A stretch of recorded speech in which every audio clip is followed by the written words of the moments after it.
నారాజు ఒకసారి గడప అడిగిందంట శిల్పాన్ని. పూజ అయిపోయింది, గుడి మూసేశారు. అదేంటి జనాలు వచ్చిన వాళ్ళందరూ నన్ను తొక్కుతారు, నిన్ను మొక్కుతారు. ఇద్దరం ఒకే రాయి నుంచి వచ్చాం, నన్ను ఎందుకు తొక్కుతారు, నిన్నెందుకు మొక్కుతారు అని.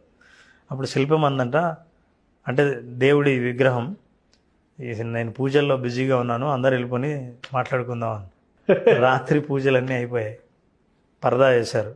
అప్పుడు అడిగింది, నేనేం తప్పు చేశానని. నేను ఒకే కొండ నుంచి మన ఇద్దరం వచ్చాం, నీకు కొబ్బరికాయ కొడుతున్నారు, నా మీద కాలు పెట్టి తొక్కుతున్నారు.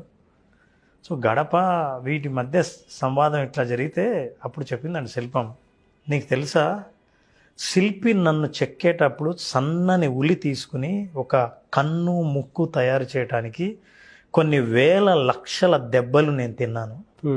ఇవి తినడానికి క్షణం నేను ఎన్ని బాధలు అనుభవించానో తెలుసా. కానీ నువ్వేం చేసావు తెలుసా, 4 దెబ్బలు ఇట్లా వేస్తూనే నువ్వు గడప అయిపోయావు. ఇంకా ఆ తర్వాత దెబ్బలు తినడానికి నువ్వు సిద్ధంగా లేవు, నీ జీవితం గడప అయింది. నేను ఇన్ని దెబ్బలు తిన్నాను కాబట్టి నా జీవితాన్ని శిల్పంగా మార్చుకున్నా కాబట్టి ఇప్పటి నుంచి నా జీవితం అంతా పూజలే. ఆ కష్టాలకు నువ్వు సిద్ధమైతే నువ్వు విగ్రహం అవుతావు, లేకపోతే గడప అవుతావు.